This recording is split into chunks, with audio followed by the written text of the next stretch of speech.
Oh, okay. That is the credits. I was expecting a little bit more, maybe like the Hermit to come back or something like that, but nope, not any of that. Okay, okay.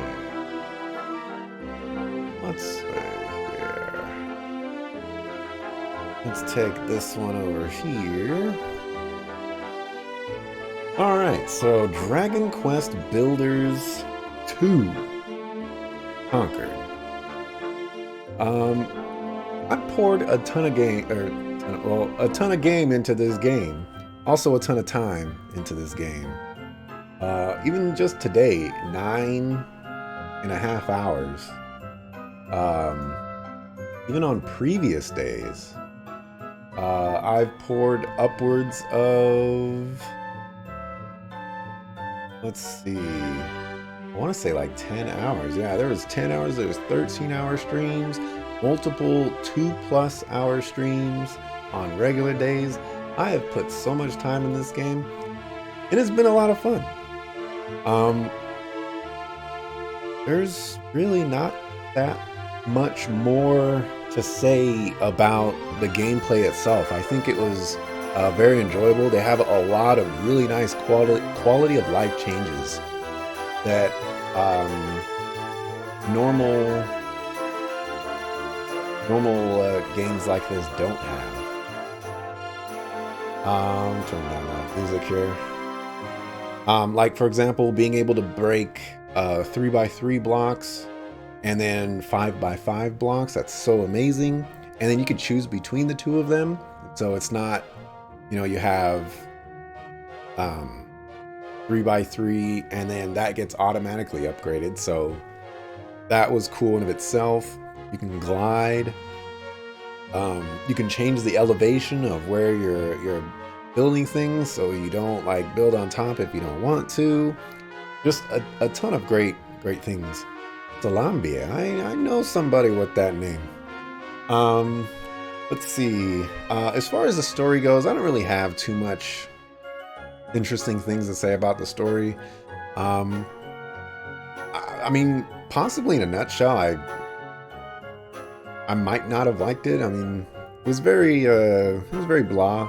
It wasn't presented in a way that would make me greatly enjoy it. I think the story, as written, is fine. It's just in a game like this, it's kind of weird to experience the story in the format given. But whatever. I guess ultimately I could just say it was okay. Um, let's see. The writing. I think it's a testament to say that I didn't finish reading all the writing in this game and all the dialogue and everything like that, because it started getting kind of annoying, and it mostly gets into this next section of gameplay mechanics and design of what gameplay elements stand out, and that being an obnoxious amount of hand-holding. An obnoxious amount of hand-holding. Cannot do anything in this game without this game telling you how to do it, where to do it, and when to do it. And raw talk, like, a lot of the enjoyment I had in this game was just going off on my own and finding these cool things that I couldn't interact with yet because they were part of the story. So I had to go back and wait to get the quest to go there to trigger something. So there's that. I'll continue this dialogue here in a second and just get past the black screen or whatever. The dialogue is very handholdy. They'll tell you things like 3, 4, 5 times. The quest objectives. Uh, it,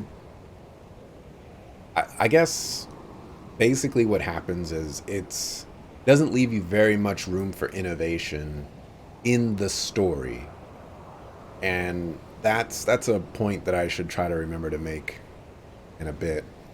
Um, I also have here not enough encouragement to explore. Besides the random islands, super monsters, or mini metal puzzles, nothing seems to await you for taking a break from the story quest. There are many boundaries that prevent you from straying too far from the story.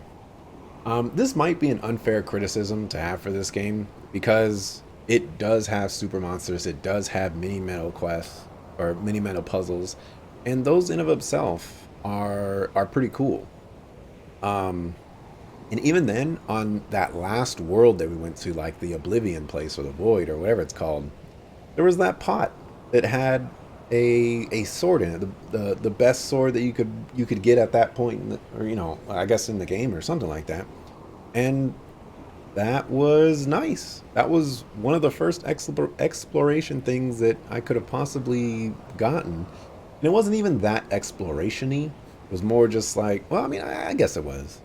We went there for a story, but I decided to go inside to see what fat loots I could possibly get, and I ended up getting the fattest of all the loots. So, um, I don't know. I don't know where I sit with that one right now. Story islands reset your bags and recipes, forcing you to start from scratch, unable to take what you learned to the other story islands. This is like my biggest issue with the story mode of this game is it doesn't compound on itself. So I can't learn my farming techniques in Furrowfield, then go to Corumble Dun and apply my farming techniques there, but learn everything about mining and metalwork, and then take my farming techniques and my metalwork and go to uh, Moonbrook and apply those techniques to building castles and soldiers and training soldiers and fighting against armies and things like that. Huge issue with that. Like having to start over every time, even though you've made progress beforehand, is super obnoxious. Didn't like that at all. Definitely the biggest thing that I disliked about the story mode. Let me see. Outside of the hand holding part, I guess I should say that um, even though I have issue with the hand holding, it really does beg the question. Since this is the story mode for the game, doesn't that mean that hand holding is acceptable, even if it is this egregious, I suppose? I mean, it's a story mode. It's supposed to get you familiar with the game and the mechanics and things like that. And then you can go off to play multiplayer and do all the exploration you want and all uh, the goofiness and build whatever you want. So there is an argument to be made there that the hand holdiness of the story mode doesn't actually matter, and it's the criticism regarding it is less of an importance and should be weighted as such. Moving on though, mini meta puzzles are the most pro exploration thing in the game. No hand holding, no hints, just figure it out. I like the way they handled these. At first I was like, man, there's no hints, but if you just take a moment to look at it, you are probably going to figure it out eventually. I mean, for the most part, they give you what is needed um, within the area around it. So that's really cool. And Simir says story mode is a 60-hour tutorial. Yeah, yeah, yeah. But to be fair, after 8 hours of the story, or approximately 8 hours, you can go on to do multiplayer stuff. So, uh, yeah, there's that, I suppose. Day and night cycle doesn't appear to hold much impact other than the ghost enemy. I think this is just a missed opportunity. Um, Nighttime doesn't spawn new monsters as far as I can tell, other than the ghost enemy. Doesn't make crops grow differently, doesn't uh, change the way the world interacts based off of the day and night. It's just kind of weird. Why bother having a night cycle if it doesn't do anything? You know, food for thought, I suppose. The building is incredibly fun and very innovative based on other titles I've played. Um, I mean, in order to get into this, I basically the blueprints are fantastic. Um, these like little, uh, I don't know what they call them in the game, but like if you put a chair next to a table and then something on the table, it creates like this set piece, and that in of itself is an individual thing that you can add to rooms, and it's cool, you know, like there's recipes in this game to not only just build buildings but build furniture sets inside said buildings. And then there's increasing the fanciness of building and increasing the um I forget what they call it, like aura, or the feeling of the room. Like it could be cute or cool or normal or naturey or something like that. Like there's really cool mechanics in this game that uh, that add so much dynamic to how you want to build things and what materials you want to use. Blueprints are an underused yet fantastic feature, and I still maintain this. Uh, there's there's a lot of really cool blueprints, but you don't really get to use blueprints the way you should be able to. Um, and they give you the pencil, I guess, later on. So, uh, well, if you work hard enough, you get the pencil, and the pencil seems to fill that void. But you should be able to take any blueprint that this game gives you in story mode and apply it anywhere else.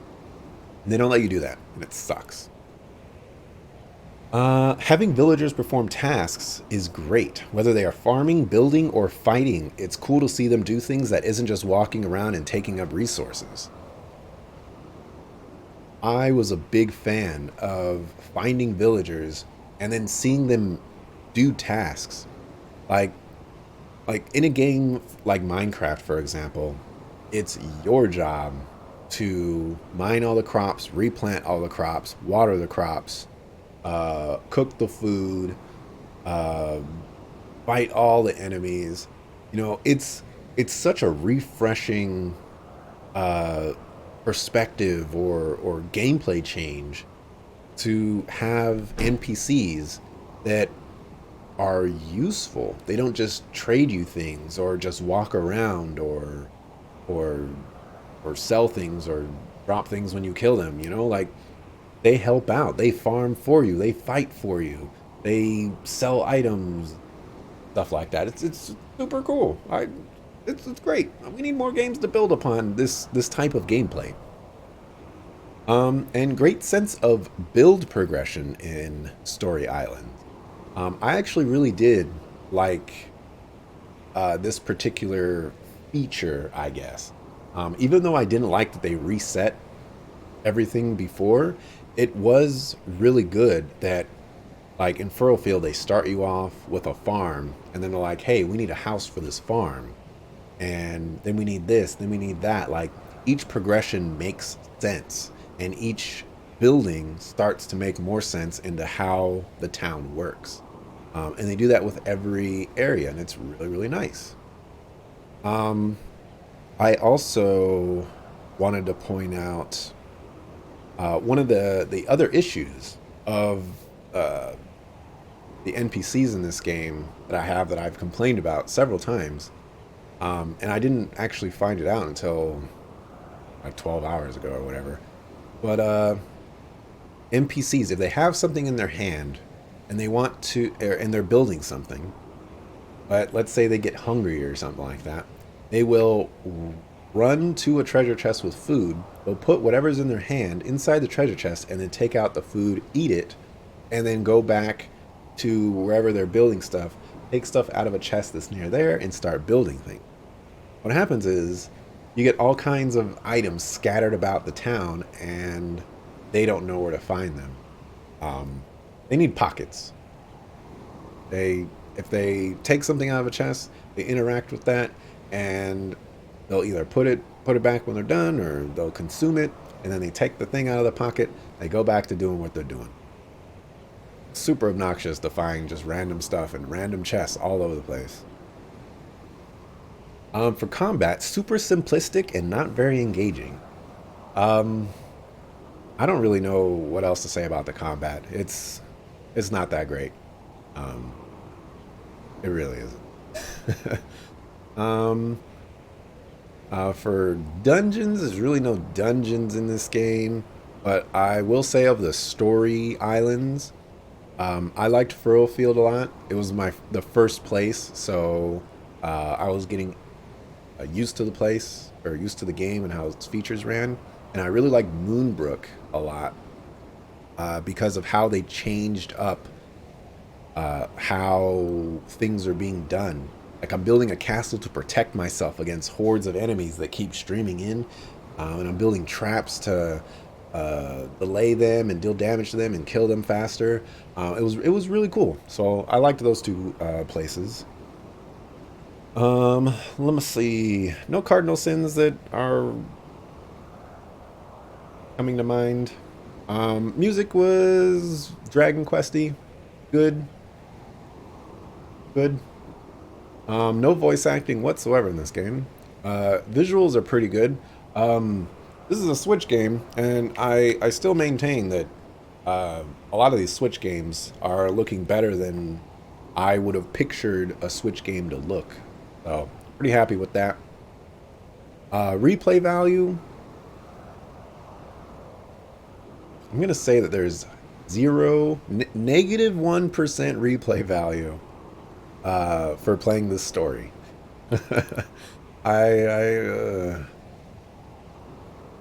That's a lot. Let me see. Last section, if the developer is watching. I think it's enough to say that I really like this game. I finished it. It was 60 plus hours of goodness. What am I at currently in the collection? I'm at 54 hours. I'm at 9 hours 41 minutes right now on the stream. So yeah, we're higher than 60 hours here, and I had fun. You know, if I were to compare this game to Minecraft, I would definitely say that this game is better than Minecraft base game. Now, Minecraft has the leg up because it has mods and things like that. But if like in the packages that they're sold in, excluding mods and things like that, this game really is a step up from games like Terraria and Minecraft as far as building things and and ways that you can build things. Now those games do other things that are different as well, like the adventure mode in Terraria is really cool, and there's a lot of cool like super bosses in that game, and there's a lot of ways to interact with enemies in that game. Whereas Minecraft has mods, and mods infinitely expand upon that game, so you could do so many things basically. But I really do think this game has a great niche like foothold in this whole building genre. And if they tone down the hand holding a ton, encourage more exploration, and allow you to utilize all the tools of building that they give you more consistently, this the best building game that there could possibly be. And it is not even asking that much to accomplish those things either. Like less hand holding, like just relax with the dialogue. Like let me move out on my own. Let me do some stuff on my own. If I want a quest, I know where to go. Um, it, it's not that crazy to accomplish those things. So this game can make it happen. Let me see. And then one random thing that I thought was interesting is there's no like random events in this game. So I would like to see some random events. Whether it be different types of monster attacks or traveling merchants, different types of weather, NPCs visiting for whatever reason, monster invasions, kind of like Shane or Moonbrook Castle, special events at special buildings, you know, like if you have a cathedral or something like that, maybe some crazy event happens there, you know, something interesting. You know, I haven't played multiplayer, but I highly doubt any of that exists. But yeah, as a whole, this game is fantastic. It is fantastic. And I ain't got nothing else to say about that. I will say, Simir says that the frame rates are kind of bad, but that's the Switch in a nutshell. I actually didn't really encounter very many issues with the frame rate in story mode. There were sections where it started to drop, and it was kind of random and kind of weird, but for the most part, it didn't do anything to affect the gameplay for me. So. And I'm not very sensitive to frame rate drops, so a lot of the times I don't even notice that they're there. So there's that. But yeah, let me see what else is going on here. The dialogue, because that's my thoughts, and I'm very happy with this game. I'm very happy that I bought it, and I'm really surprised at the length of the story mode as well. But yeah. Dang, Maroth going with the disrespect.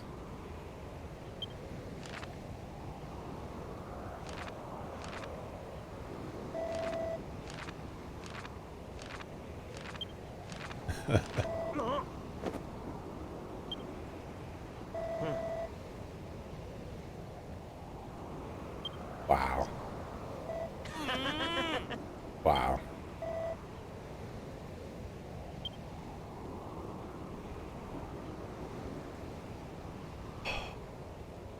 And so a new world is born and the builder's work is never truly over. Oh yeah, I never got to mention this for my thoughts. The dialogue right here, you gotta relax. You gotta relax. Gotta relax. All right? It doesn't take that long to read. I'm a slow reader. And if I'm complaining that your text is taking too long, then there you go. Gotta relax. Absolutely demolished by video game. It's been a long journey. 60 hours. How many days? This is day 15? Yeah, it's been a journey. Let's see what happens when I on here. Is there post game? I'm curious of that myself. I feel like there should be. You know, what if I want to continue building on the Isle of Awakening and do all those challenges and things like that? But I could understand if there isn't. It would be kind of weird if there isn't, though. This is a building game. It wants to encourage you building. Maybe they want that done in the stuff. I don't know.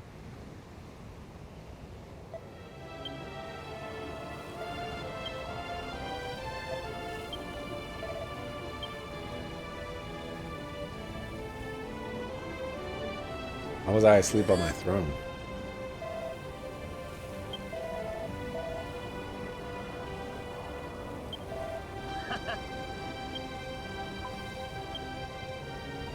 I guess that answers that question. Much post game we had. Lulu's Obelisk.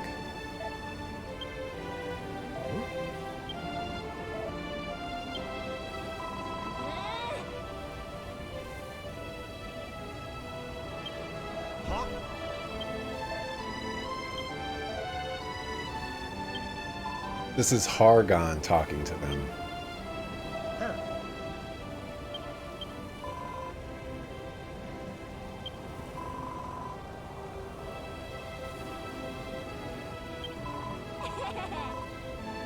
You noticed you dropped all your possessions? Wow. You're just gonna throw them in my face like that? Oh my gosh. Oh, that's all the stuff that I can't carry anymore. Is there a treasure chest? This here bag.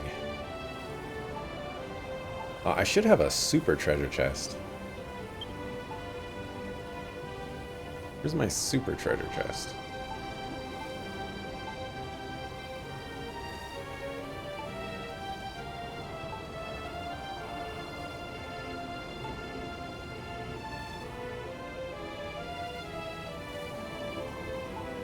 Alright, I know I'm not crazy. I remember building one. It was a super treasure chest, gargantuan. Here's my regular. Oh, here it is. Here it is. Found it.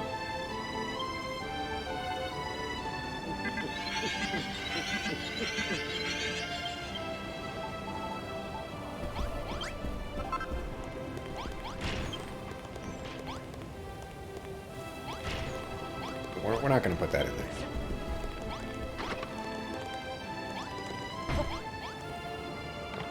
Thing is massive.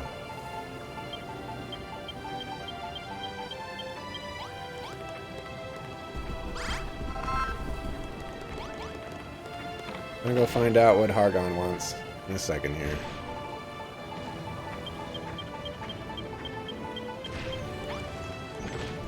It'll be like the most obnoxious credits and thoughts video. Also interesting that this is a super chest. Look how gargantuan this chest is and look how little it fits. Alright.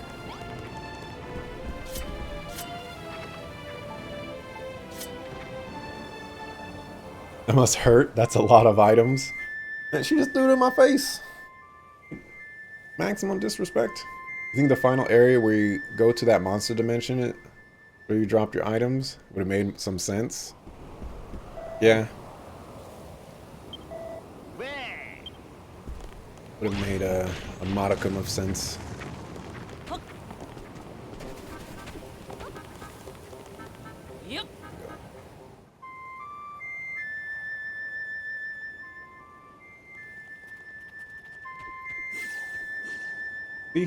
He's still hanging from my ankles. Where did he get thing?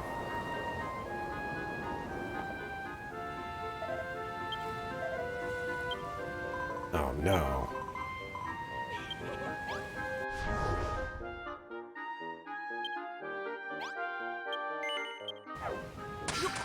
Should go get my vehicle. Later, Lulu.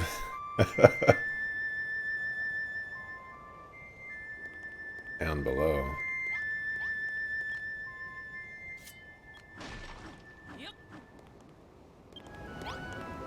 Very far away. You know what? I'm gonna go get my car. Oh, you can warp to the buggy. That's Haxor's. Lift off.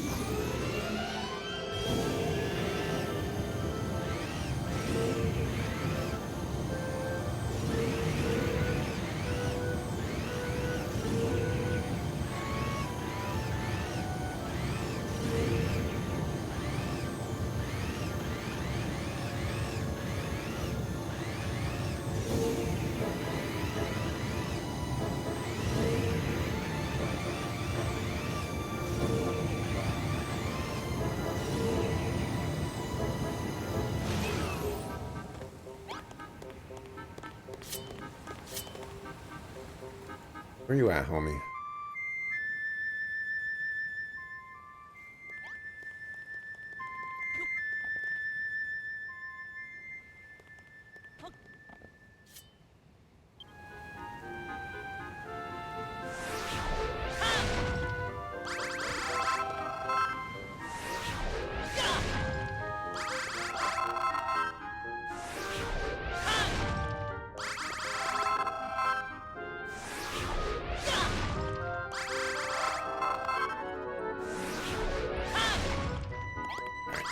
Wasn't working.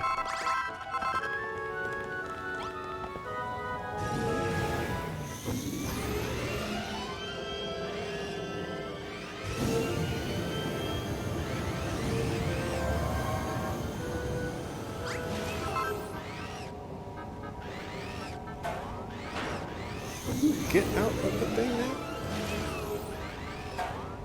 Get out.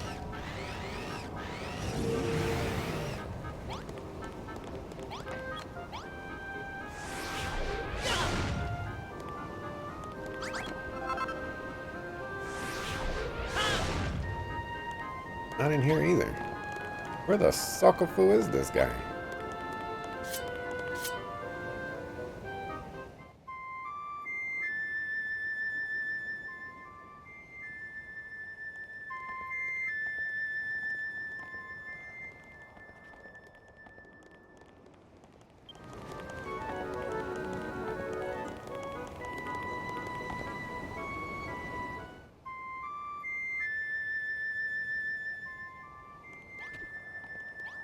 Well, he is inside the mountain.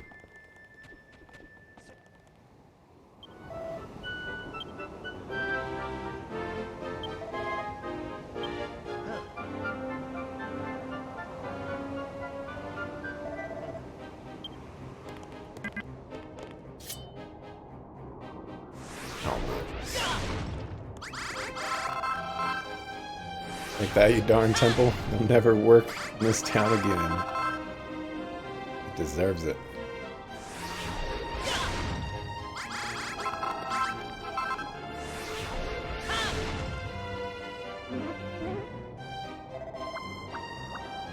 Oh my gosh. Really wasting my time, Harry Hermit.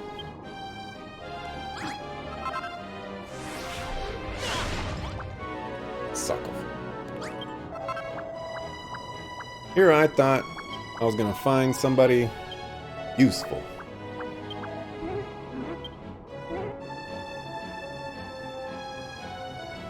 That was Malroth.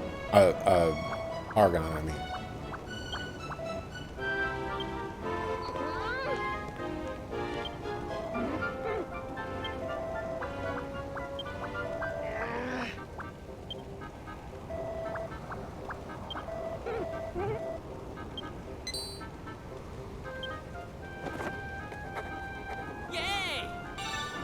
Ultimallet can break horrendously hard blocks.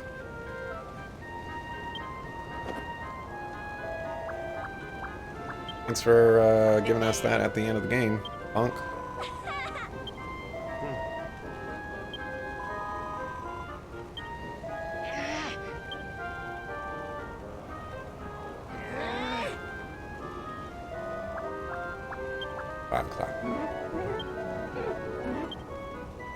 I need you guys to relax.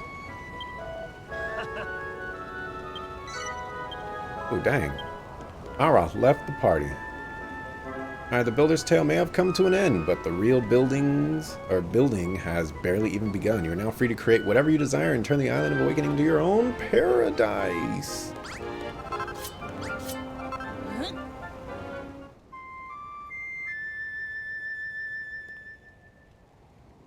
Okay. Well, that was everything. So yeah, I am gonna end it there. So yeah, thanks for watching. Appreciate it. I will be back probably tomorrow. There's not really much of a chance of a stream today because 5 o'clock. But I'll be back tomorrow, 6 o'clock. You know, sometimes you just fall into the groove of saying things that you shouldn't be saying on times when you shouldn't be saying them. Alright, I'll be back tomorrow, most likely, at maybe some morning time, I don't know. But if for whatever reason, I'm not streaming tomorrow, I'll be back Monday, 6 o'clock p.m. Pacific, for some more video games. Thanks for watching, appreciate it. See ya the next time I see you. Peace.